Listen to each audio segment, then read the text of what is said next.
로버트 프로스트의 가지 않은 길이라고 하는 유명한 시가 있습니다. 이렇게 시작합니다. 노란 숲속에 두 갈래 길이 있었습니다. 그렇게 시작하고 이렇게 끝을 맺습니다. 나는 사람이 적게 간 길을 택하였노라고, 그리고 그것 때문에 모든 것이 달라졌노라고 라고 끝납니다. 저자의 의도와는 상관없이 이 시는 그리스도인은 어떤 사람이어야 하는지를 가르쳐 줍니다. 그리스도인은 사람들이 적게 간 길을 선택한 사람들이고, 그로 인해 모든 것이 달라진 삶을 사는 사람들임을 가르쳐 줍니다. 그런 면에서 오늘 본문은 그리스도인인 우리가 선택해야 할 길이 무엇인지를 알려줍니다. 사람들이 적게 간 길, 좀 더 정확하게 표현하면 사람들은 가지 않았지만 우리는 가야 할 길이 무엇인지에 대해서 분명히 가르쳐 준다는 말씀입니다. 다윗 왕의 수석 장군이고 이스라엘의 최고 사령관인 요압이라고 하는 사람이 있습니다. 그 요압이 암몬 족속의 왕의 도성 랍바를 쳐서 점령합니다. 요압이라고 하는 사람은 따져보면 다윗의 조카입니다. 그는 다윗의 왕좌를 지켜주기 위해서 다윗의 모든 적들과 싸웠습니다. 그리고 다윗이 죽을 때까지 자기의 생명을 다해서 지켰습니다. 그리고 때로는 다윗에게 바른 소리도 했습니다. 다윗의 입장에서 본다면 이런 장수를 수하에 둘 수 있었다는 것은 큰 행운이 아닐 수 없습니다. 요즘 말로 하면 다윗은 참 인덕이 많았던 사람입니다. 요압 같은 충성된 종을 밑에 둘 수 있었다는 것, 우리야처럼 충성된 군인을 부하로 둘 수 있었다는 것, 다윗은 참 인덕이 많았던 사람입니다. 그 요압이 암몬 족속의 랍바 성을 함락시킵니다. 그리고는 다윗에게 사신을 보내어서 이렇게 말합니다. 내가 물들의 성을 취했습니다. 물들의 성을 취했다. 여기서 물들의 성이라고 하는 것은 암몬 족속의 물의 공급처가 되는 성을 장악했다는 의미입니다. 지금도 그렇지만 그 당시에 물이 얼마나 중요합니까? 암몬 땅은 지금으로 말하면 거의 사막지대입니다. 그러니 그 당시에는 물을 확보하는 것은 생사와 관련이 된 일이었습니다. 그러니 요압은 지금 암몬 족속의 생사를 좌우할 수 있는 가장 중요한 성을 함락시킨 것입니다. 아주 위대한 일을 한 것입니다. 그런데 그처럼 위대한 공을 세운 요압이 어떻게 합니까?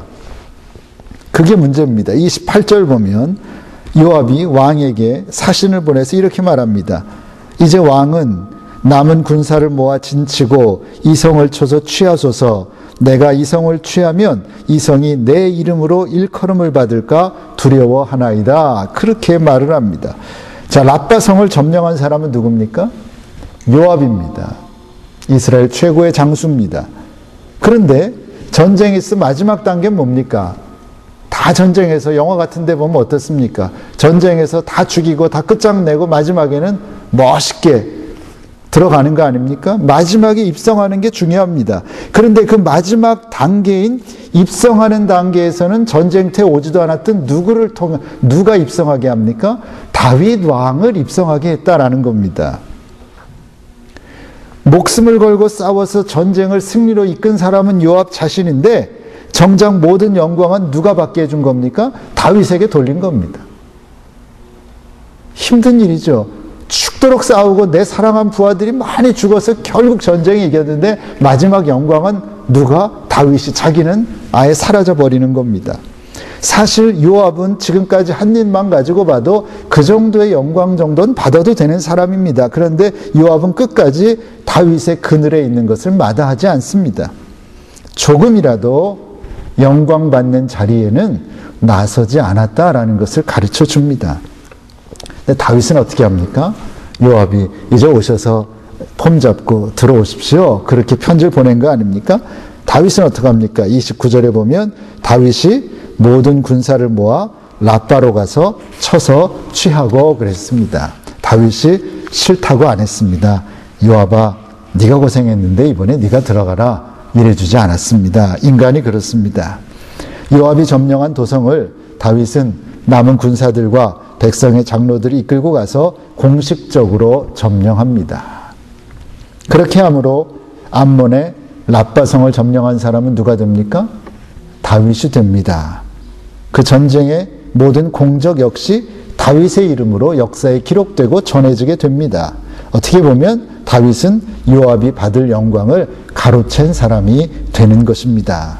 하지만 이 모든 것은 누구의 선택입니까? 요압의 선택입니다. 다윗이 그렇게 하라고 그런 게 아닙니다. 누가 그렇게 푸시하지 않았습니다. 요압 본인이 선택했습니다. 요압은 아주 중요한 순간에 주인에게 끝까지 신실할 것을 선택한 겁니다. 자기가 선택한 겁니다. 주인에게 모든 공을 돌릴 것을 선택한 것입니다. 이것을 한마디로 하면 무엇입니까? 자기 부인입니다. 자기 부인의 삶을 본인이 선택한 것입니다. 자기를 온전히 부인하고 모든 영광을 다윗에게 돌린 것입니다. 말은 쉽지만 결코 쉽지 않은 일을 요압이라고 하는 사람이 행한 것입니다. 그런데 이런 식으로 자기 부인의 삶을 선택하고 흔들림 없이 그 길을 걸었던 사람들이 성경에 보면 결코 적지 않다라는 걸 발견할 수 있습니다. 그래서 오늘도 마땅히 우리가 그 길을 걸어가야 한다라는 것을 성경의 많은 사람들이 우리에게 말씀해주고 있다는 것입니다. 모세와 아론의 경우부터 한번 생각해 보십시오. 하나님께서 호렙산 떨기나무 불꽃 가운데서 모세를 부르십니다. 때가 되어 모세를 부르신 겁니다. 그리고 모세에게 출애굽이라고 하는 아주 거대한 사명을 맡기십니다. 출애굽시켜라. 내 백성들을 출애굽시켜라. 모세가 뭐라고 합니까? 좋습니다 그럽니까? 아닙니다. 할 수 없다고 합니다. 자기는 그런 일을 감당할 능력이 없다고 변명합니다. 끝까지 변명하니까 나중에 하나님께서 할 수 없이 모세를 통해 이적을 베풀게 하십니다. 그래서 모세 자신이 하나님이 함께하면 내가 기적도 베풀 수 있는 사람이다라는 걸 체험하게 합니다. 그럼에도 불구하고 모세는 끝까지 못합니다. 그럽니다. 예를 들면 이렇습니다.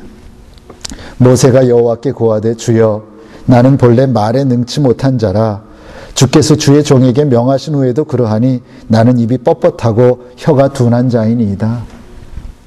난 말이 어눌한 사람입니다. 말도 제대로 못하는데 나 같은 사람이 말하면 사람들이 비웃습니다. 근데 내가 어떻게 그 무서운 이집트의 바로 왕과 대적해서 싸웁니까? 또 내가 어떻게 이 많은 이스라엘 백성들을 설득합니까? 나는 그럴 능력이 전혀 없는 사람입니다. 이렇게 변명합니다. 그리고 기껏 한다는 말이 그러니 주님 보낼 만한 자를 보내소서 그렇게 말씀합니다. 못하겠다는 겁니다. 일이 그 정도까지 이르자 하나님께서 한 사람을 추천합니다. 그게 아론입니다. 아론은 모세의 형입니다. 모세의 동생이었으면 우리가 좀 받아들이기가 쉬웠을 텐데 동생이 형을 모시는 거니까. 근데 아론은 모세의 형이었단 말입니다. 그리고 모세는 말도 제대로 못하는 말이 어눌한 사람이었습니다. 사실은 바울도 그렇습니다. 바울이 사도 바울, 선교사 바울 그러니까 말을 잘했을 것 같지만 성경에 분명하게 바울은 말을 잘 못하는 사람이었다. 아주 어눌한 사람이었다. 밝히고 있습니다. 근데 그런 사람을 쓰는 것은 하나님의 섭리니까 우리가 어떻게 헤아릴 수도 없고 어떻게 말할 수도 없습니다. 이 경우도 마찬가지입니다. 모세가 말이 어눌한 사람이면 아예 아론을 썼으면 좋을 텐데 하나님의 뜻은 모세에게 있었습니다. 그건 우리가 알 수 없습니다. 어쨌든 모세는 말이 어눌한 사람이었고 아론은 말을 잘했습니다. 이 의미는 뭡니까? 누가 능력이 있었다는 겁니까? 아론이 능력 있는 사람이었다라는 걸 분명히 말해주는 겁니다. 암시해주는 겁니다. 하나님께서 모세에게 그 아론을 추천하면서 그래 좋다.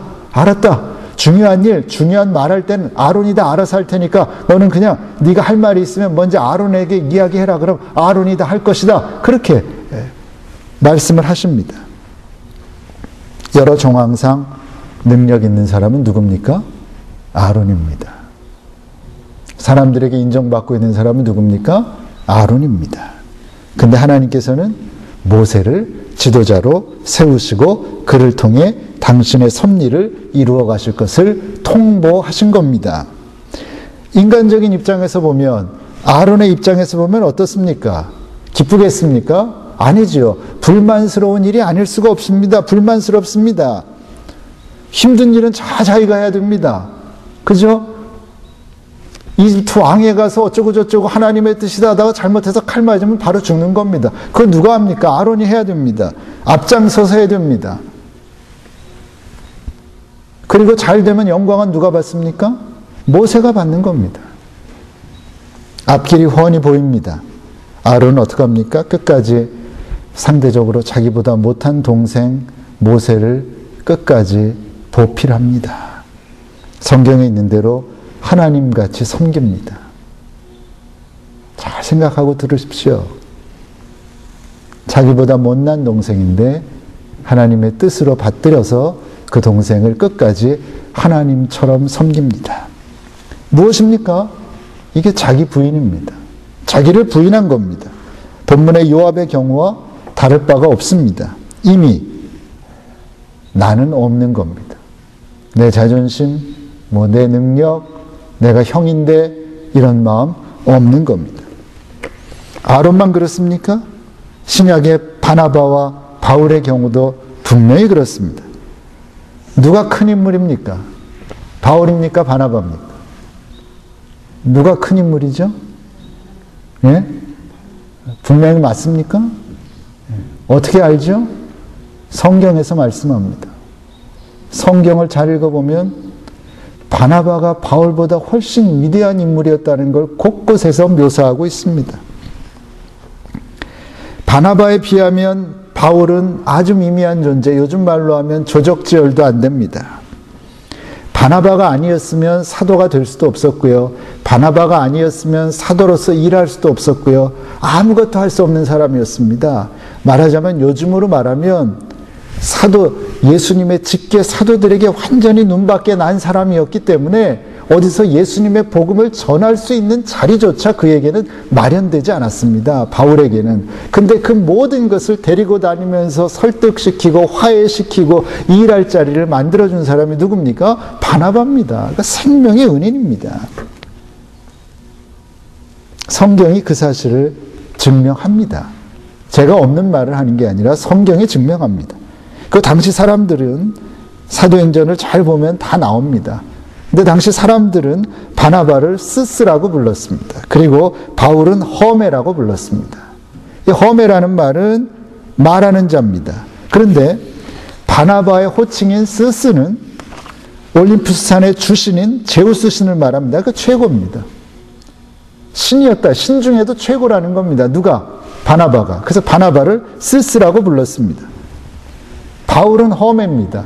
허메는 뭐 하는 사람이냐? 신들의 대변자입니다. 어디 가서 신의 뜻을 대신 전해주는 사람입니다. 대변인입니다. 더 분명히 말하면 하인입니다. 그렇게 불렀습니다. 그러니까 바나바가 신적인 존재였다면 바울은 잘해봤자 그의 대변인 정도였다는 말씀입니다. 그처럼 바나바와 바울의 위상은 사실은 비교할 수조차 없습니다. 그런데 바나바가 어떤 선택을 합니까? 참 선택이 중요한 거죠. 처음에 말씀드린 대로 가지 않은 길을 선택했더니 그것이 내 인생을 바꿔놓는 것처럼 우리가 어떤 선택을 하고 사느냐가 내 인생을 정말 가치 있는 삶으로 만들 것이냐, 정말 세속적인 삶으로 만들 것이냐를 결정하는 겁니다. 환경이 만드는 거 아니고 남이 만드는 거 아닙니다. 내 선택이 그렇게 만드는 겁니다. 근데 바나바가 어떤 선택을 할까요?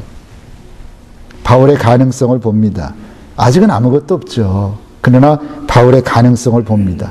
그러니까 좋은 면을 본 거죠. 우리와는 반대입니다. 우리는 나쁜 면을 보잖아요. 근데 바나바는 바울의 좋은 면을 본 겁니다. 가능성을 본 겁니다. 숨겨진 능력을 발견합니다. 그리고 그를 위해 자신이 할 수 있는 모든 일을 다 합니다. 그래서 그 능력을 개발시켜 줍니다. 바울을 위해 희생한 겁니다. 바울을 위해 헌신한 겁니다. 그래야 할 이유는 하나도 없습니다. 돈을 받은 것도 없고 뇌물을 받은 것도 없고 친척도 아니고 아무것도 아닙니다. 그저 그리스도의 사랑으로 바울을 위해서 위대한 바나바가 헌신하고 희생합니다. 자신의 입장을 먼저 생각한다면 바나바가 그래야 할 이유는 하나도 없습니다. 바울 같은 사람은 어떻게 합니까? 요즘식으로 하면 내 자리를 위협하는 사람 아닙니까? 더 크기 전에 밟아버려야 합니다. 없애버려야 합니다. 바나바가 요즘식으로 생각했다면 분명히 그랬을 것입니다. 그런데 바나바는 그렇지 않았습니다. 정반대로 행동했습니다. 바울에게 일을 주고 능력을 개발할 수 있는 자리를 주고 그래서 홀로 설 수 있는 만큼 자랐다라는 확신이 들자 바나바는 어떻게 합니까? 조용히 사라져버립니다. 선장의 자리를 바울에게 물려줍니다. 지도자의 자리를 바울에게 물려줍니다. 그리고 자신은 어느 날 갑자기 없어집니다. 그리고 성경에서 그 이후로 바나바라고 하는 사람의 행적은 전혀 찾아볼 수 없습니다. 그게 바나바입니다. 그러면 바나바가 선택한 길은 무엇입니까? 사람들이 적게 간 길입니다. 아니, 사람들이 가지 않은 길입니다. 결코 가려고 하지 않는 길입니다. 가지 않은 길을 바나바는 선택했습니다. 무엇입니까? 자기 부인의 길입니다. 자기는 죽고 남을 살리는 길을 바나바는 선택하고 끝까지 그 길을 간 겁니다. 바나바만 그랬습니까? 성경에 있는 위대한 우리의 선배들은 다 그렇게 살았습니다. 세례 요한도 그랬습니다, 여러분. 세례 요한이 우스운 사람이 아닙니다. 세례 요한과 예수님은 동시대의 사람입니다. 같이 살았습니다. 근데 예수님보다 세례 요한의 인기가 훨씬 높았습니다. 예수님 전혀 인정받지 못했을 때 세례 요한은 이미 인정받는 영적 지도자였습니다. 당연히 사람들은 세례 요한을 떠받들었고 세례 요한을 부추겼습니다. 당신이 메시아 아닙니까? 당신이 메시아입니다. 당신이 하나님의 아들입니다. 하나님의 보내신 자가 바로 당신 아닙니까? 부추겼습니다. 그러나 세례 요한은 흔들리지 않았습니다. 결코 흔들리지 않았습니다. 그의 입에서 나온 한마디는 이것입니다. 무슨 말입니까? 그분은 흥하여야겠고 나는 쇠하여야 할 것입니다. 그분이 영광받아야 되고 나는 죽어야 될 존재인 겁니다. 왜 이럽니까? 분명하게 이야기했습니다. 이렇게 성경은 우리 그리스도인들이 해야 할 선택이 무엇이라는 것을 아주 분명하게 알려줍니다. 변명의 여지도 없습니다. 정확하게 알려줍니다. 무엇입니까? 자기 부인입니다. 자기 부인입니다. 내가 그리스도와 함께 십자가에 못 박혔나니 그런즉 이제는 내가 산 것이 아니요 오직 내 안에 그리스도께서 사신 것이라. 이제 육체 가운데 내가 사는 것은 나를 사랑하사 나를 위하여 자기 몸을 버리신 하나님의 아들을 믿는 믿음 안에서 사는 것이다. 그렇게 고백하며 주님을 위해 그리고 다른 사람들을 위해 희생하고 헌신하는 것입니다. 그것이 우리를 향한 주님의 명령입니다. 다른 사람을 위해 내가 희생하고 내가 헌신하는 것, 그것이 우리가 해야 할 선택입니다. 나를 위해 다른 사람을 이용해 먹는 게 아닙니다. 세상은 그렇죠. 교회는 반대입니다. 다른 사람을 위해 내가 희생하는 겁니다. 내가 손해보는 겁니다. 내가 헌신하는 겁니다. 그게 자기 부인이고 그것이 주님이 우리에게 주신 명령입니다.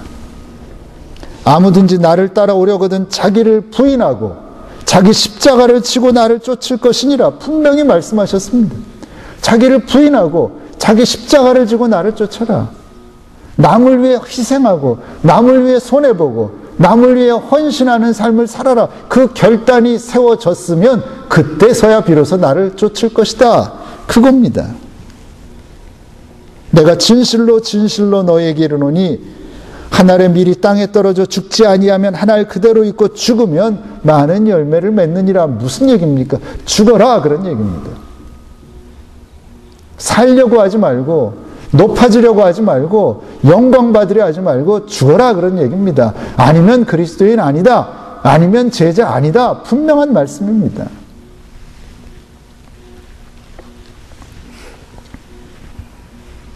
내가 영광을 받으려고 하면 그래서 내가 살고자 하면 주님의 모습은 보이지 않습니다. 그것이 교회이든 어디든 마찬가지입니다. 교회 아니라고 주님의 모습이 보이는 게 아닙니다. 교회 안에서 사람들의 모습이 나타날 때, 사람들의 목소리가 높아질 때 주님은 계시지 않습니다. 그저 건물일 뿐입니다. 주님이 계시지 않는 껍데기뿐인 건물입니다.